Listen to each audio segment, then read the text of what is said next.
Le 13 mai dernier, le tribunal de grande instance de Nantes a contraint le procureur de la République à inscrire sur le livret de famille des parents acquéreurs les enfants nés hors de nos frontières, issus de la gestation pour autrui.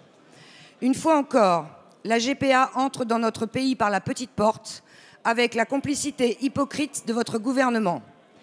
Alors que la justice assimile sur notre territoire la GPA à de la traite des êtres humains, elle ferme les yeux et, pire encore, elle légalise ce proxénétisme procréatif pratiqué à l'étranger au nom de l'intérêt supérieur de l'enfant.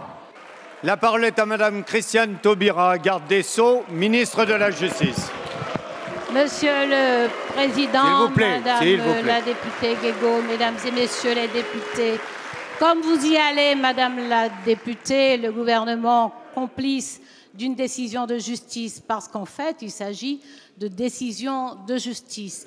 Et d'une décision de justice prise par le tribunal de grande instance de Nantes, qui ne traite pas de la gestation pour écoutez autrui, la réponse. mais qui traite de la transcription d'actes de naissance étrangers d'enfants nés à l'étranger par gestation pour autrui. La gestation pour autrui est interdite dans notre code civil de façon absolue. Le président de la République a répété à plusieurs reprises qu'il n'y introduirait aucune nuance. Le Premier ministre Jean-Marc Ayrault l'a dit et répété. Le Premier ministre Manuel Valls l'a dit et répété. Entendez-le et entendez qu'il s'agit d'une décision de justice qui d'ailleurs n'est pas définitive, parce que je vous rappelle en plus non seulement que le parquet a interjeté appel, mais que ça n'est pas une décision inédite, puisqu'en décembre 2014, la Cour d'appel de Rennes avait pris la même décision. La Cour de cassation est également saisie. Je vous demande simplement de respecter les décisions de justice.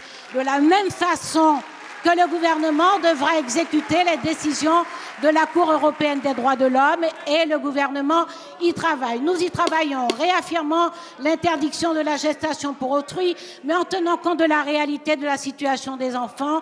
Nous sommes dans un pays où nous veillons à protéger les enfants. Madame, il s'agit d'enfants en chair et en os, d'enfants qui vont à l'école, d'enfants qui effectivement sont aussi doués que les autres pour agacer les enseignants, pour énerver leurs parents, mais d'enfants de ce pays, d'enfants de la République. Et ces enfants-là, quoi que vous disiez, nous allons les protéger, madame.